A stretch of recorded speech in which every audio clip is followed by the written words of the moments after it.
Prior to the start of our meetings, I'm going to ask Pastor Ron to ask a blessing. Feel free to join.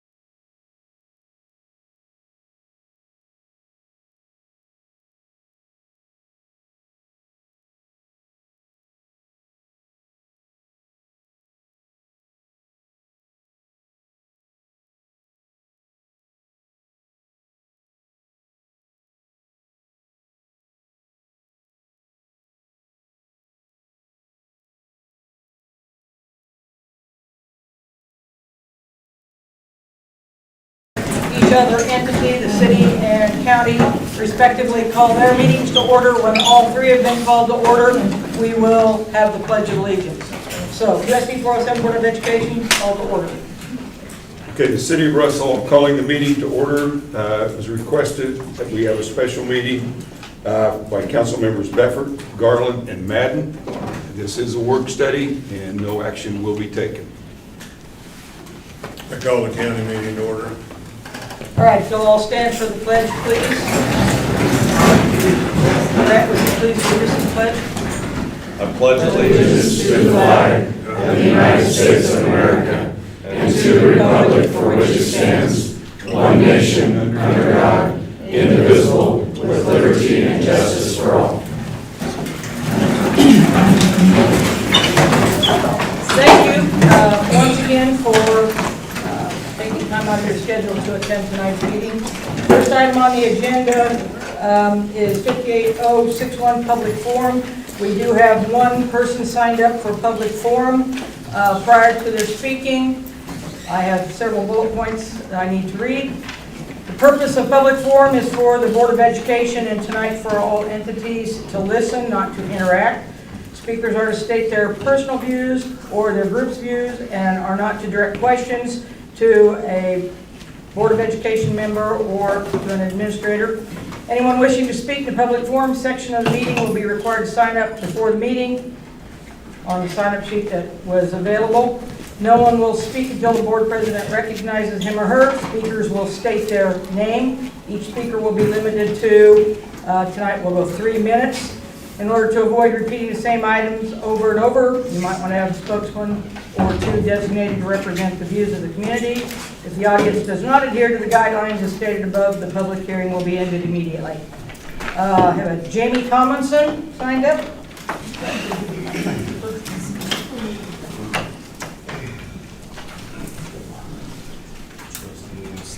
Okay, so, Hold on, my timekeeper has to get his technology going here. All right, whenever you're ready, sir. okay, those of you that don't know me, my name is Jamie Tomlinson. I'm a resident of the county and I live south of the city. I'm not here to talk to any of the boards. The boards are doing what what is good for the community. They're here. They're giving them their time. So first of all, I want to say thank you to every one of you. Okay? You guys are putting up your effort to make this a better place to live. You guys are our leaders. You've either been voted in, well, you've all been voted in. So you're our leaders. We've chosen you to be our leaders and to make the decisions that we need. I'm here to get the positiveness out. I don't play on Facebook. I don't like it. It's not where it needs to be done. It needs to be done face to face when we're talking to people so we can have an adult conversation, okay? Some of the things that I know, I pay taxes. I pay property tax, not on everything that everybody else has. I don't have as much as everybody else has. But I do have land, and I do pay taxes. And I want every one of those taxes dollars to try to come and make our school system better. From what I understand is that we've tried several ways to get this done. I also understand, believe that this is our last chance. The state's not going to help us. Okay? We've tried getting a new building in. We didn't want to do that. These are not going to be Band-Aids for this school system. It's not Band-Aids, okay? The school system has put in as much money as they can already. They've got funds set in for their budget to replace things all the time, okay?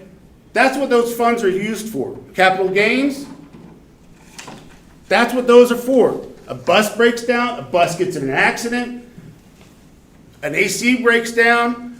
There is $800,000 there every year for that amount. Goes like that nowadays. You can blink and that's gone. Okay? We have got to stand together. You know, I don't judge parents on the decision they make for their children. If they want to go to Hayes or Hoisington, that's their 30 decision. seconds. That's their decision. I ask for another 2 minutes, please. Is that okay? All right, an additional 2 minutes, final. That's their decision. That's not for us to judge. However, Hayes has their own taxes, right? So we are now sending our kids that way to give all of their money to someone who else is already paying taxes for their stuff. We've got to be here. I'm not going anywhere. Our kids aren't going anywhere. This is going to be a 20-year bond, right? Am I incorrect? Is that right? Okay. 20 years, it will be built into the budget just like anything else. In my outlook and my personal belief, in 5 years, we're not even going to know it's there. And guess what? We will be able to continue to make this place better. Continue to make this school what our kids needs. All right? I'm president of Community for Classrooms. If you don't know what that is, it's for teachers, students, and classrooms. All right? We're here for that.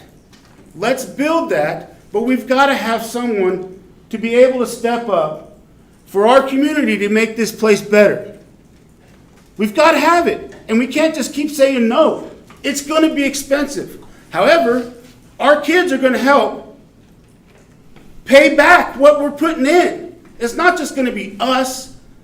Let's make our kids better than we are. That's what parents do. Parents make their kids better than we are. How do we do that? We make them a place to where they can grow and inspire to be better than we are. Let's help them do that. It's not for us. It's not for the adults in this community. It's for the kids. 30 seconds. The kids need it. The kids need their parents. The kids need the taxes. Let's do it. Let's get excited. Let's make sure that this goes through this time. Okay? That's what I feel we need in this community. And I'm ready to go jump rope and put clown makeup on to make people happy. But let's do it. Let's all come together for it. That's it. Thank you. Thank you, Jamie.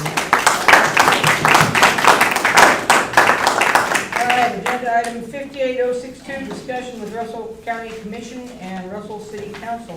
First bullet is community supported tax updates, economic development update.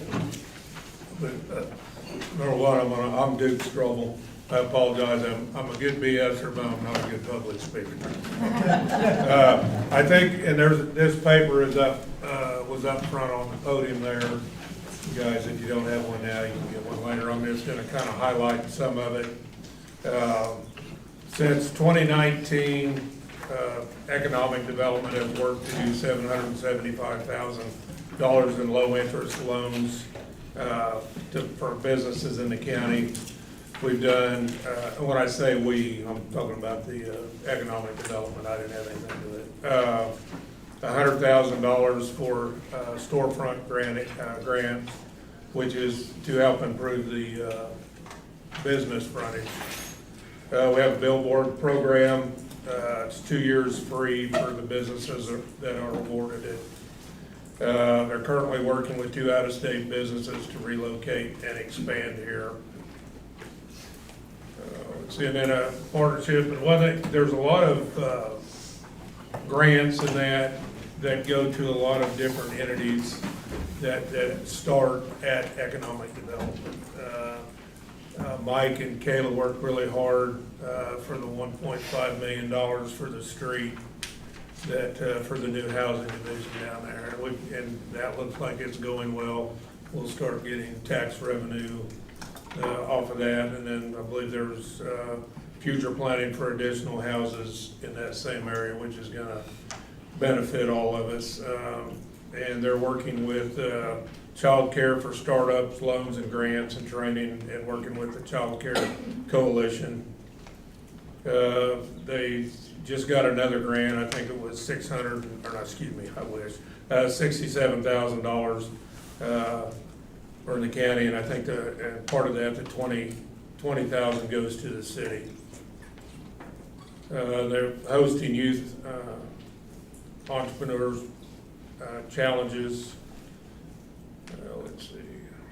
And then they work for, just got a grant for $3,500 for videos to promote the county. And like I said, there was a lot of, little things that they do that most people didn't realize. I didn't realize all the things that they did until I got on the Economic Development Board. A lot of people think they don't do a lot there, but they do quite a bit to support the county. I think that's all I got. Thank you. That's good. Russell Regional Hospital, who's speaking to that? I am. All right. So I guess I would just say, one thing that we wanted everybody to know, that we did not increase taxes, it was just a renewal of the half-cent sales tax that was already in place, and everybody, the community, thank you for voting yes to continue with that. Some things that we're looking for in the future is to possibly do something more with the specialty clinic, bringing doctors into Russell. And we need more room for that, if you can believe that or not. So we're looking at different ways that maybe we can handle that situation. And then even maybe a bit more long-term is to possibly move Main Street Manor to a ground level, so it wouldn't be up on third floor. So we're looking at all of those possibilities for the future. Thank you. Water source and infrastructure development. Okay, the city of Russell asked for and was passed by a vote and went into effect. It's a 3/4 cent water sales tax. It was passed in November of '24, went into effect April 1 of '25, and it's for 10 years. That water sales tax so far through August of '25 has collected $225,206.98. Conservative estimates are that the sales tax will generate at least $550,000 annually. And all of that revenue that's being generated is for water source development, infrastructure repair and replacement, debt service, and future infrastructure needs. So we are in process with the R9 Ranch right now, along with the city of Hayes. It's been a process. We were started in 2015 asking for a water transfer. We're still ongoing. We've had a lot of court cases. Edwards County is fighting us tooth and nail. They tried to get our attorneys to not handle our case anymore. That was kicked out in a district court in Manhattan. We're still looking to go from agriculture to municipal. We have voluntarily cut back 40% of the water we could probably use. That isn't good enough for everybody down in Edwards County. They tried rezoning, doing a bunch of zoning measures, basically to stop a water pipeline. That's about what it was. And we don't know where they're getting their money. They supposedly are a 501(c)(3). No paperwork's out on that. We never know who's giving them money. There's no record of that. But yet, down in Edwards County, 10 miles south of the R9, a dairy asked for a water transfer from agriculture to commercial, it was granted in 6 months. So it's an ongoing thing, and we were hoping it would be completed a few years back. The court system moved slowly. I know our city attorney gets a little frustrated at times over the speed that things are going. But right now, we're looking at moving forward. Both Russell and Hayes are developing a pipeline route. They're looking at getting right-of-way, buying easements. There has been a project development showing certain things about that we had a few months back when the cities of Russell and Hayes met here in Russell, and we were shown the design. So we're moving forward on that, and we hope to get it done. We need water here in Russell. Water is for manufacturing. Water is for schools. And it is a major project that the city has been on now for way too long compared to other things that have been happening with the water down there at the R9. Thank you. Okay. USD 407 November bond election.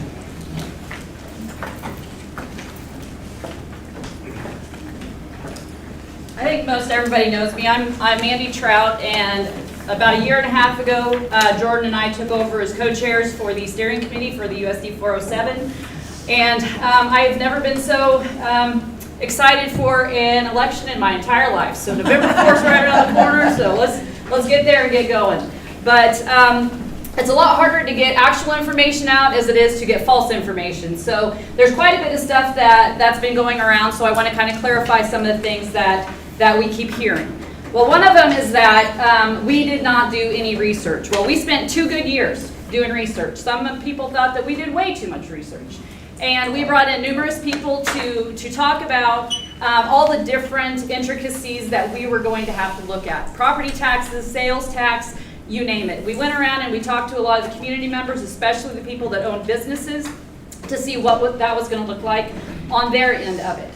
And we knew that there's going to be different entities that are hit differently by asking for a $13.5 million bond issue. It did not start there. Okay, we started looking at, we wanted to try to do a new build. Well, talking to a lot of people, if we didn't have a countywide sales tax, they weren't going to support a new build. So Jason Krug and I got to go and stand up in front of the Taxation Allocation Senate Committee and present to them in front of cameras and everybody, and to give this presentation. And let's just say it did not get out of committee. We would have set a precedence if they would have allowed us to have an increase in the countywide sales tax, because we were already at a max point. So they weren't interested in that, so that kind of got stalled out right away. Well, knowing this, then we started looking at, well, the dollar signs would be extreme for a new build. And we know what those numbers are, and it was something that we didn't believe was going to be feasible or something that we could sustain within our community, because we have so many different things that we have to also orchestrate together. And asking for that much, we thought that was going to be extreme. So we really went through and tried to pinpoint what were the real necessities that we need to make sure that we have the infrastructures taken care of. We can't do anything about students leaving and coming in, teachers coming in and leaving. That's got to be what board takes care of, and really what the community takes care of, because that is a community thing, whether we like to admit that or not. So with us, we had to worry about the infrastructure.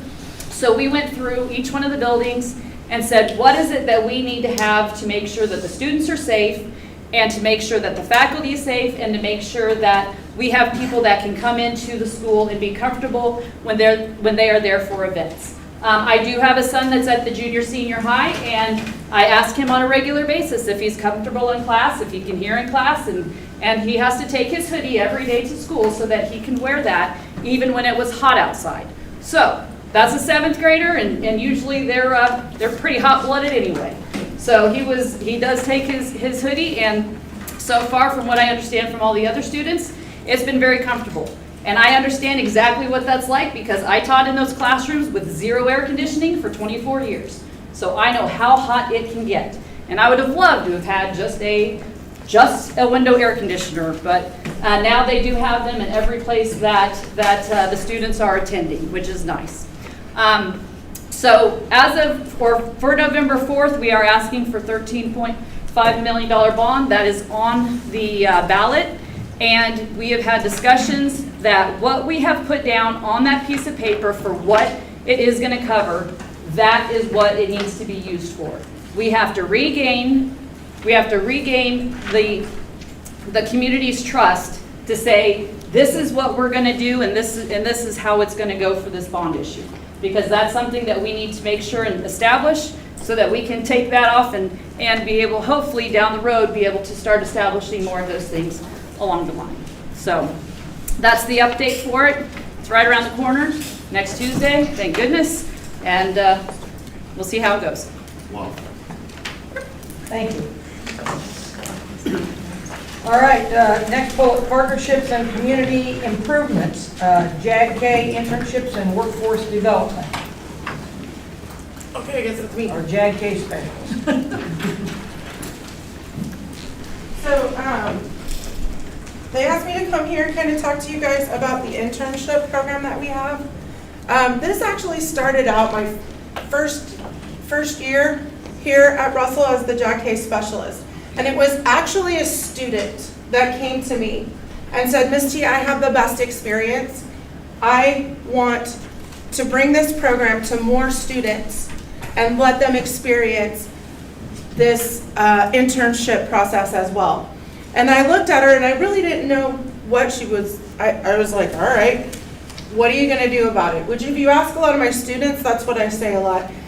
JAG-K is very student voice, student choice. We have competencies that we're supposed to teach and make sure that they master, but they get to say how, or they get to say how it might interest them.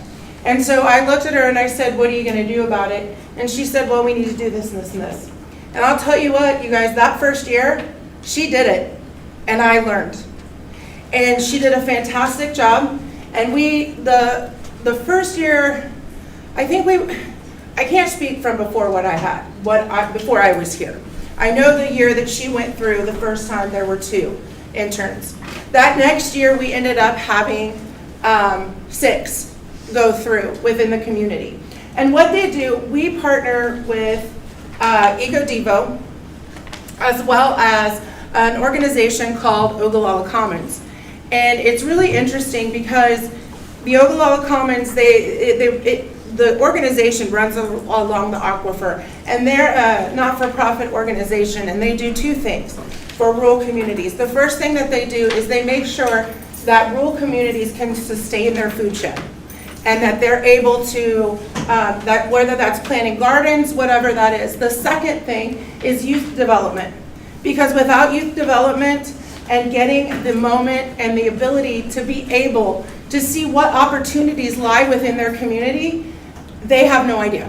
And so for us to be able to put these students shoulder to shoulder, to be able to work with different businesses that match their career pathway, and they know that Russell has that opportunity, the idea behind it is to invest in them at a younger age, show them what our community has to offer, let them go and spread their wings and find their stories.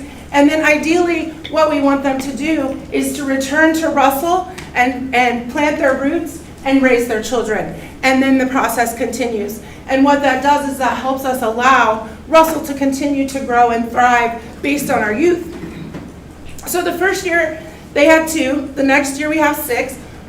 They apply, they go through an application process, they have to provide a resume, cover letter, letters of recommendation, and they kind of go a meet and greet, and they kind of go through like a job interview.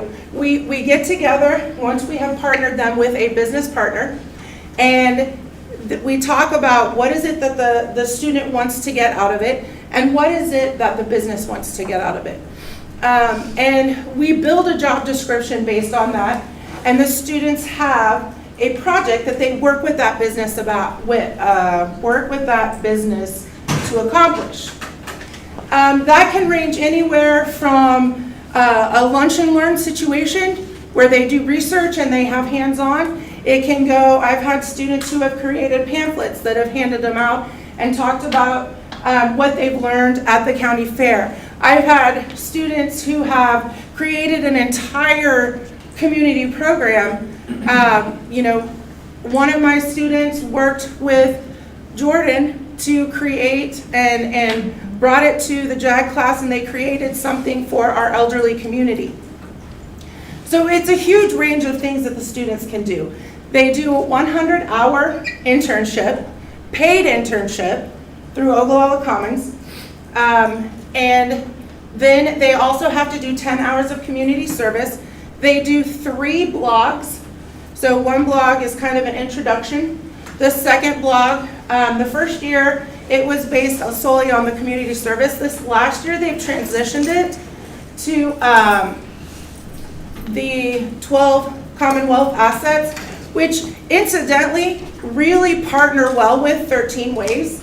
And they're basically saying the same things of how to sustain a community. And so that's really been beneficial for us that they do that. It also gets the students out into the community because they have to take pictures of the actual items and talk about those items. So that's been really huge. The community service that they do, let's see if I can remember. The first year I was learning, so they kind of chose on their own. The next year, we had 8 interns, and we came together and we put the library back at Russell Junior Senior High School. This last year, we were back at 6. 8 was a little too much for Miss T to handle in one summer, and I'm like, we got to dial it back. I need to sleep. And this last year, we actually hit the community with the Russell City Police Department educating and talking about our Helping Hands program, which is an extension of what Macy started her first year. We actually put together the marketing program. The students went and spoke in front of many groups. They went around town and hung the signs up. The Helping Hands is a program that they put together to partner with the police department to be able to be a resource for our elderly citizens. Those citizens who maybe don't have people here in Russell to care for them. It gives us an opportunity to be able to interact or do small household chores or yard chores, or sometimes they just need that interaction with somebody else. And so we had the ability to get out and talk about that, which was really exciting. But they have, I'm going to tell you guys, these kids have outdreamed me. These internships have been so valuable because I have seen the most terrified, withdrawn, insecure student blossom in 100 hours because they've had the opportunity to work shoulder to shoulder, have that moment of what it's like to work in the real world and not be stuck in the clique that you get. You know, I don't have the right last name, or I don't have, and I'm saying this because this is what they say. And I feel that it's important for people to hear that. You know, they don't have the right last name, or they don't have enough money, or they don't have this, or they don't have that. But they get into that situation where nobody cares. They just want somebody to perform. They want somebody to develop.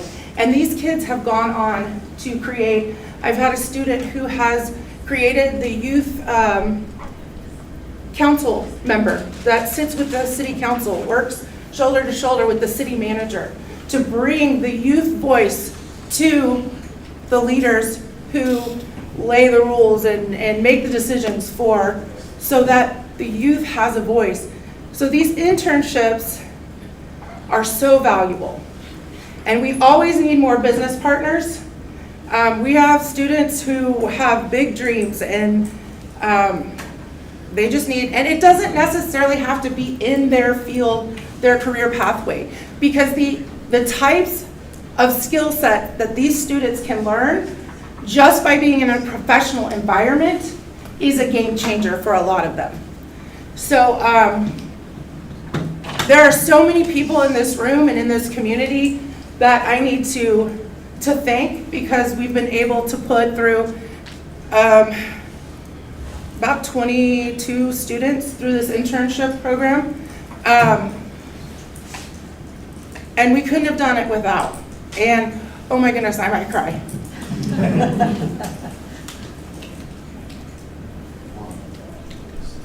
I'm going to jump in and interrupt her, and I want to say a very special thank you and to all of you school board members that are supporting Ms. Tomlinson. My son was one of those that went through her program multiple years, and the amount of information that she taught and he learned has been detrimental to him. He is now currently serving in our United States Marine Corps.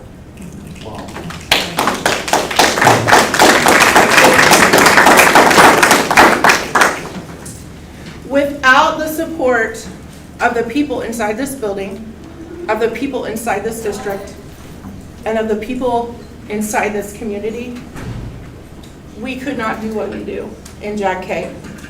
These kids dream big, and because of that support, they're able to realize their dreams now and start to build that pathway to success. And it is because of them, it is because of everybody here that we have seen so much success. So thank you for that, and we hope to continue the partnerships and get these kids out in internships because it is huge. So thank you. Thank you.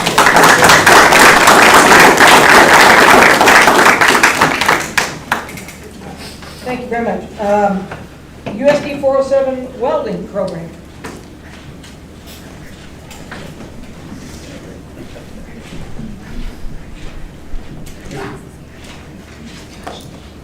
Okay, well, this is our third year of the welding program. It's our second full year of the program. 3 years ago, we started this with a lot of community support, and this welding program would not be in existence without the support that we had from the community. A huge amount of money was invested, a huge amount of enthusiasm was invested into that program so we could have the welding here at Russell High School. Last year was our first full year, and we issued a little over 100 performance certificates in that program, as well as some additional educational certificates in the welding program. And so this now is our second full year, and I have 39 students so far involved in the welding program in one capacity or another. For those of you who may not know, we are actually a Lincoln Electric partner school. So Lincoln Electric is one of the top 3 welding manufacturers in the world. And so we are actually partnered with them through an organization called NC3, which stands for the National Coalition of Certification Centers. What's unique about NC3 is that all the curriculum that is used for various vocational educational topics, and that includes diesel mechanics, Train, Snap-on tools, Festo as far as robotics. There's a long list of industries that NC3 works with, and those industries are the ones that design the curriculum. So the curriculum that I teach is written by Lincoln Electric. They work closely with AWS, which is the American Welding Society, so all the codes that may change are constantly changed in the curriculum. We run the same program that Wichita State Tech runs. And so our students are earning the same certificates that they would get if they were attending WSU Tech. They are an NC3 college, technical college. We just do it at the high school level. Now within NC3, we are what's called a leadership school. So we have the opportunity to take advantage of any of those industry partners' curriculums that we would want to bring into Russell High School. If any of you have not seen the welding shop, I encourage you to call the school, get a hold of me, make an appointment to come see what we have down there, because we really do have one of the elite welding programs in the state. I've had a lot of people come through and it's like, yeah, I took welding, and then they walk in the door and they see what we have, and it's like, oh, we didn't have this kind of welding. It is very professional. We have top-notch equipment. And I push the students really hard. They have to come in and work. I have a lot of students that will go on and become professional welders, but I don't see that as the most important thing that I teach there. The most important thing that I teach is probably, as Raina was saying, you're enabling students to feel a chance of success and begin to believe in themselves. And it's really nice to see a student that doesn't have a lot of self-confidence, maybe a student that some of the rest of the building are glad they're down with me and not with them, but they come in and they can start to do something, and I tell them, that's a good weld, you did a good job on that, and it's life-changing for them, and some of them for the first time, to believe in themselves and to see that they can actually accomplish something. And a lot of those students, my students, will not go on to become professional welders, but what I want them to leave with is that sense of self-confidence that whatever their gift is, and I always tell my students, they have a gift, and it's just about finding what that gift is and then following that to become happy and successful in life. And so if they can leave with that sense of self-confidence and go try to find what they are gifted at, if it doesn't happen to be welding, or they're interested in something else, then we've done something very successful for that student and changed that student's lives. I also really stress work skills. They used to call these soft skills, but they're not soft. It's something you carry with you all your life, and there's actually a new term for it. What do they call them now? Do you know? No. Okay. I have to look Thanks for now. calling me out. They actually have they don't call them soft skills anymore, but it's just those skills you need to show up, to be successful. And a lot of that is just showing up on time, showing up every day, and when you show up, being ready to do whatever you're told to do. And I tell my students, I said, when you get hired a job, your boss does not care what you think you know or what you think or your opinion. Your boss wants to see you show up and do what you were hired to do. And once you do that for a while, they may be interested in what you think at that point. And so I really try to stress those skills for my students as they come in. I think the community is going to see a lot of benefits from this program outside of welding in the future. I work closely with WSU Tech because of NC3, the organization that we're both a part of. So I spend a lot of time down there. I've gotten to know a lot of the deans from the manufacturing and from the dean who works with the high schools. And Russell is really getting a reputation for being progressive in what we call CTE, Career and Technical Education, and also for doing things the right way. And I think in the future you'll see some benefits come back to this community from some of those relationships that this program that the community has started. You'll see those coming back in some of those other benefits as well. So that's kind of where we're at right now.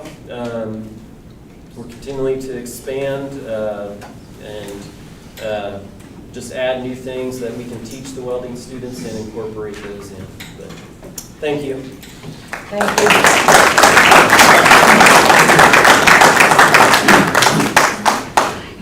USD 407 CNA program.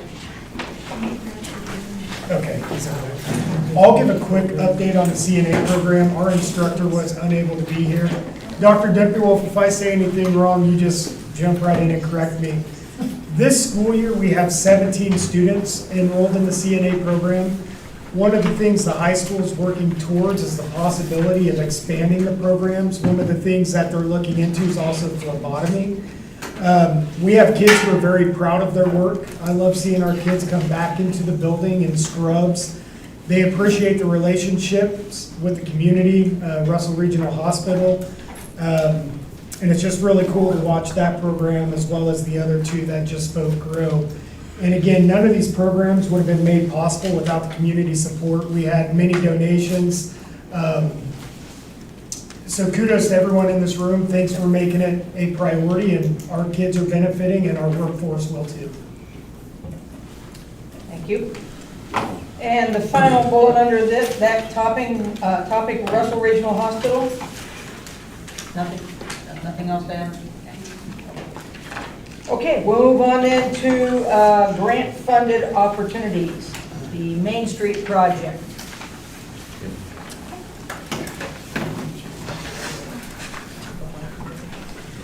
My name is Kayla Schneider. I'm the city manager for the city of Russell. We just wanted to talk a little bit about a grant-funded opportunity that we are working on through the city, and that's the reconstruction of Main Street, our downtown environment. It's going to change tremendously over the next couple of years, and we kind of want to talk through that process as well as where that funding came from. Because we do know there's been some misinformation going around on how that money came to the city and also how we can spend that and what we can spend it on. So the reconstruction of Main Street is going to be from 9th Street all the way to Wichita Avenue, and within the business district, it will also do 1 block east and west downtown. So we're going to reconstruct that whole area. It will be brick. That's been a very important community element. We're going to take all of the brick up, replace the base with concrete, and then within the business district, it will be brick again. The parking areas will be maintained as concrete. We will go ahead and also do some curb extensions in the downtown district to allow for safer crossing for pedestrians, because Main Street obviously is a very wide street, and by shortening that pedestrian crossing length, it will create some safety mechanisms that aren't in place now. We will also be doing the sidewalks, redoing the sidewalks, so those will all be new. We are working with the Kansas Society of Historical Preservation Office to determine whether we can go ahead and get the sidewalk done in front of the Green Theater. That originally was a no-go because it is designated as historic. However, it seems like the Preservation Office is willing to work with us, so hopefully we'll be able to fix up that area too, as it has deteriorated pretty rapidly in recent years. The main goals of this project center around economic growth and safety.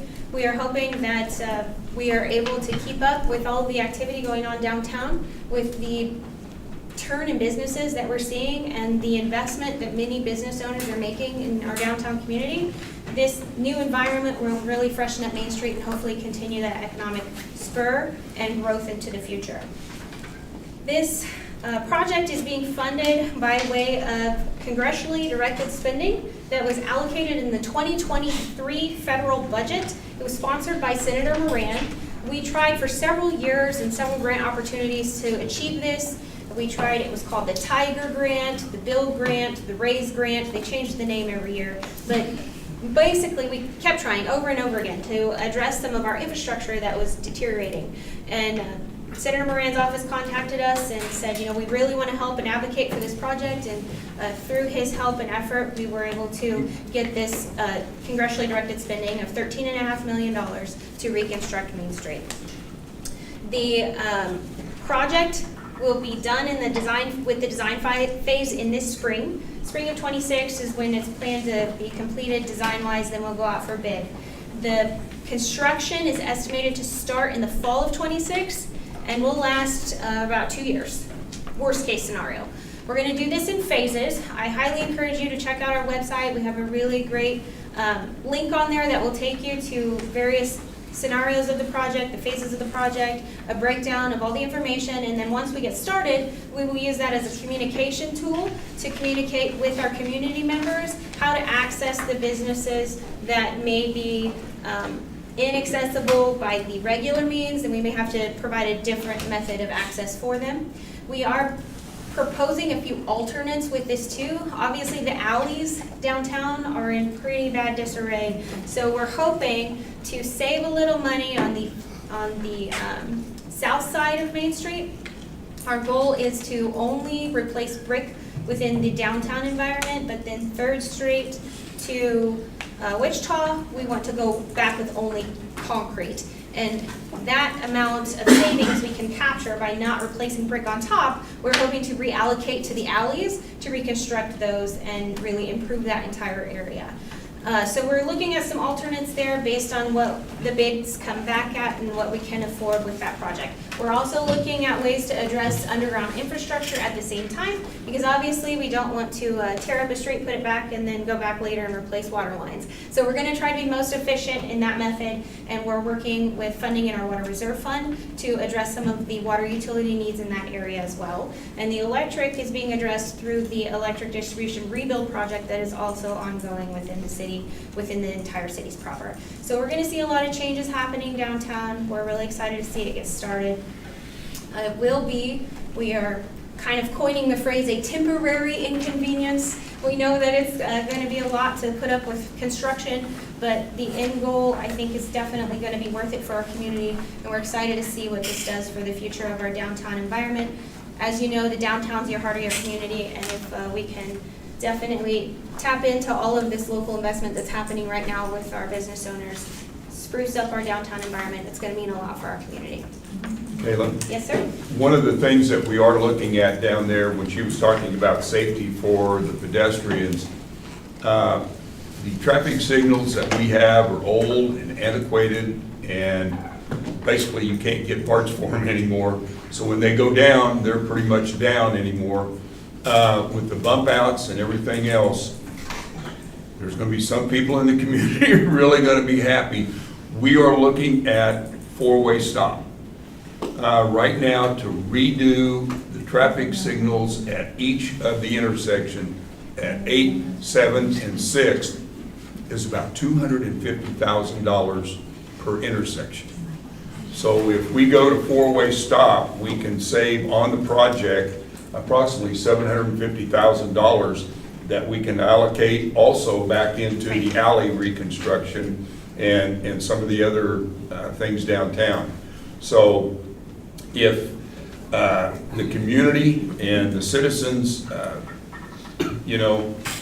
want traffic signals back in, let us know. We'll try to work them back in, but right now, that's about a $750,000 savings on the total project.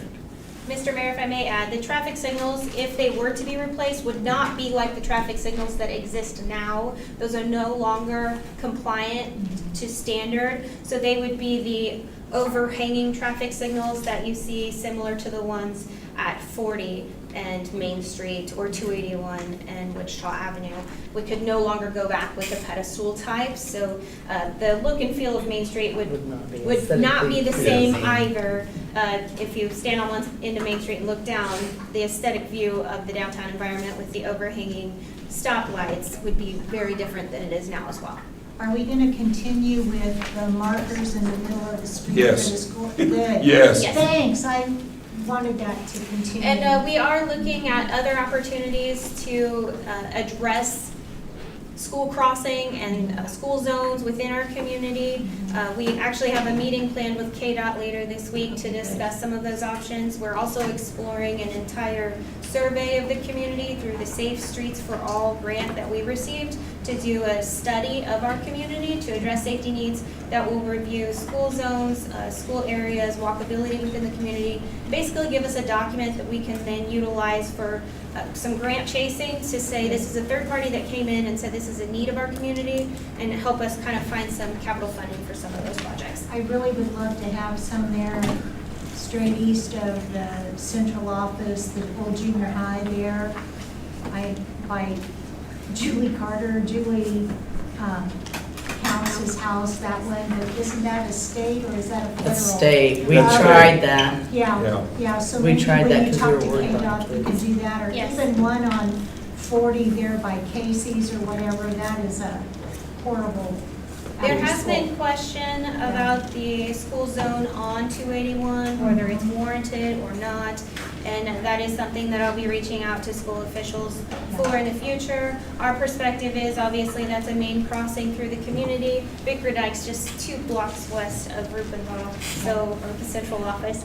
So I think that it's something that we definitely need to keep that discussion open as far as a priority of need for the community. I'm just running my kid back to school. I noticed the 7th graders on their way to practice walking that same route. So I think it's definitely something that we can continue discussions on, and I'll be reaching out to Mr. Perez here shortly. When you figure out what you've learned from KDOT with your meeting, could you send an update Yeah. to Mr. Perez so that he can update the rest of us? Yeah, absolutely.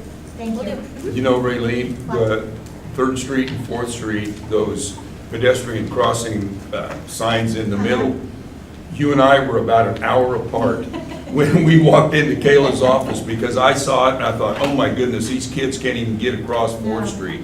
No. And within about an hour, I don't know if you were first or I was first, but it was about an hour. Well, it was just something that needed to be done. It so, did, yeah. it did. We don't have the old school crossing guards anymore. I'm not volunteering. Thank you. Thank you, Karen. All right, Patterson Family Foundation grants.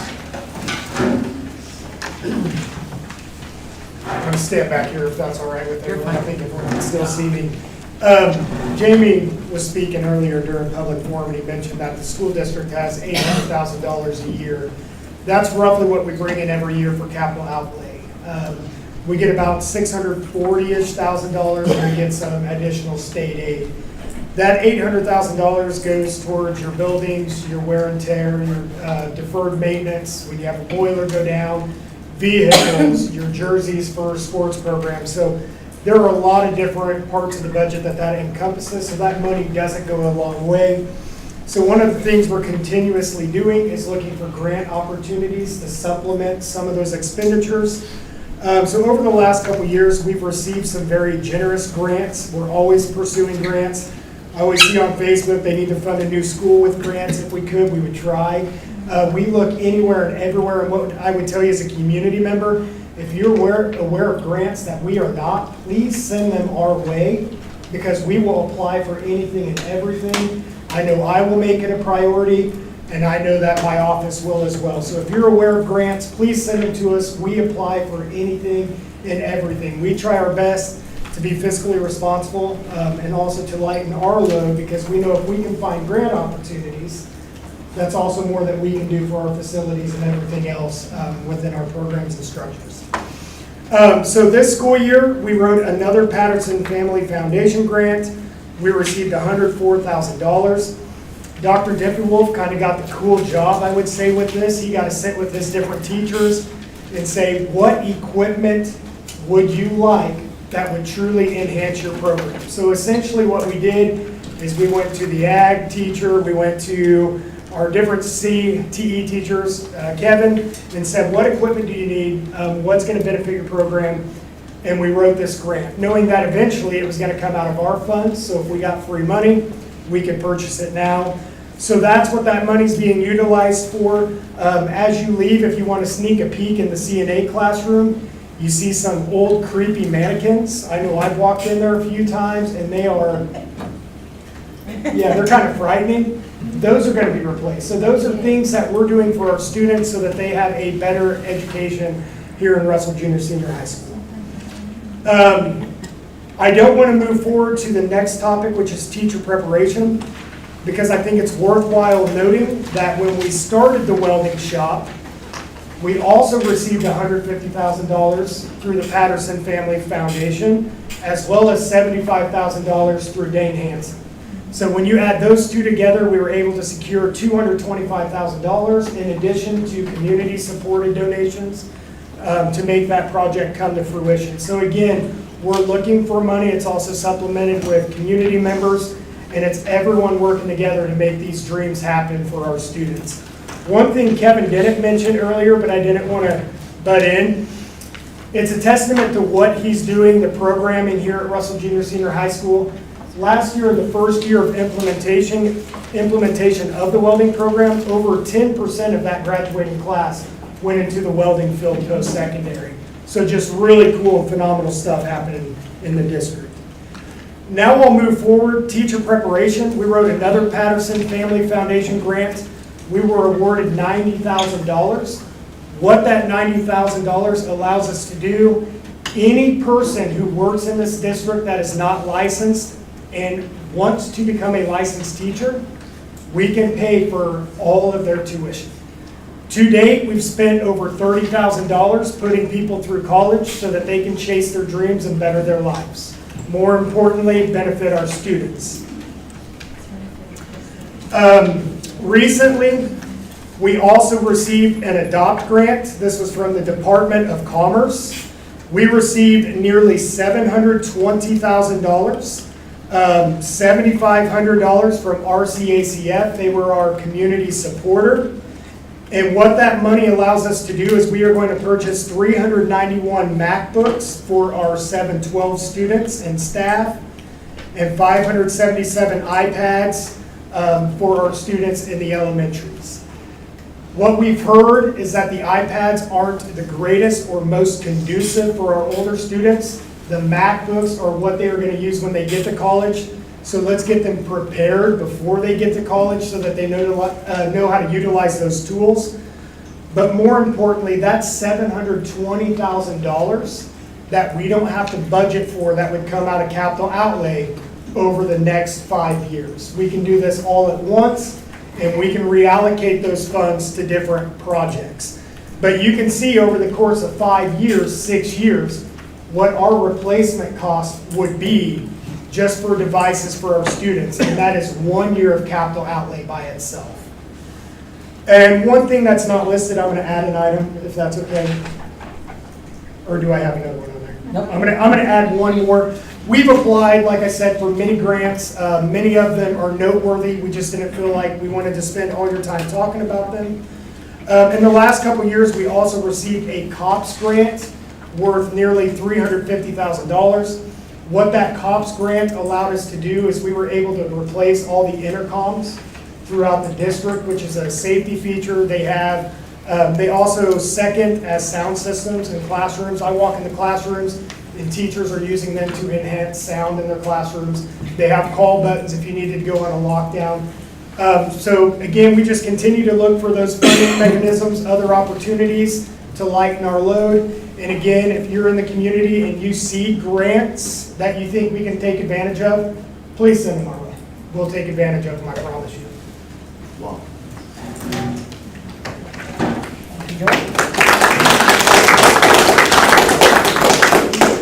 So that brings us to the end of our agenda. Before we close the meetings, I would like to just simply say thank you again. I don't think you all realize how unique our community is in holding joint meetings like this. This does not happen in very many communities across the state of Kansas. We started this, a little over a year ago as basically an opportunity to try to just get these three entities together to kind of bounce some ideas off of each other.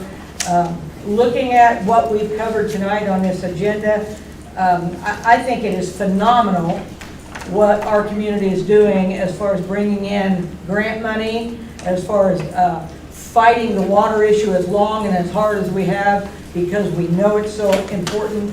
The economic development that's going on, grant money brought in there. The programs that were highlighted through USD 407, I'm going to go out on a limb here and say that I've had a number of you all as students, and you'll probably remember me as that old hard-nosed PE teacher that would and could never shed a tear. I almost was in tears myself listening to what we as a community, not just as a school, have done for the youth in our community. And then when we look at the opportunities that we're giving our students through CTE and opportunities to go into education, become a teacher, and come back to our community, I just think it's phenomenal what Russell is doing. And I think it's time that Russell pats itself on her back and congratulates ourselves for being a very progressive community. That wouldn't happen without all of you coming together in meetings like this. So thank you again very much. Any of the other entities have anything else before we adjourn? Jim? Joyce, one thing for sure, in about a week, we may or may not have another mayor. We will have one new council member. We will have two, possibly three new school board members. The one thing we need to do, and I wore my Russell High jacket tonight. Red and blue runs through my veins. We need to vote yes, either early voting or on Tuesday. We need to vote yes. It's the lifeblood of the community. I don't care how else you vote yes on Tuesday. Thank you, Jim. Thank you. Anything else from the county? Nope, we're good. All right, once again, thank you, and we will adjourn the meeting. Thank you. Oh, do we need a motion? All right. You don't need a motion, it's a work session. Yes, sir. Been moved and seconded to adjourn, all in favor? Cry, Jim, I'm gonna get my tissue. Okay.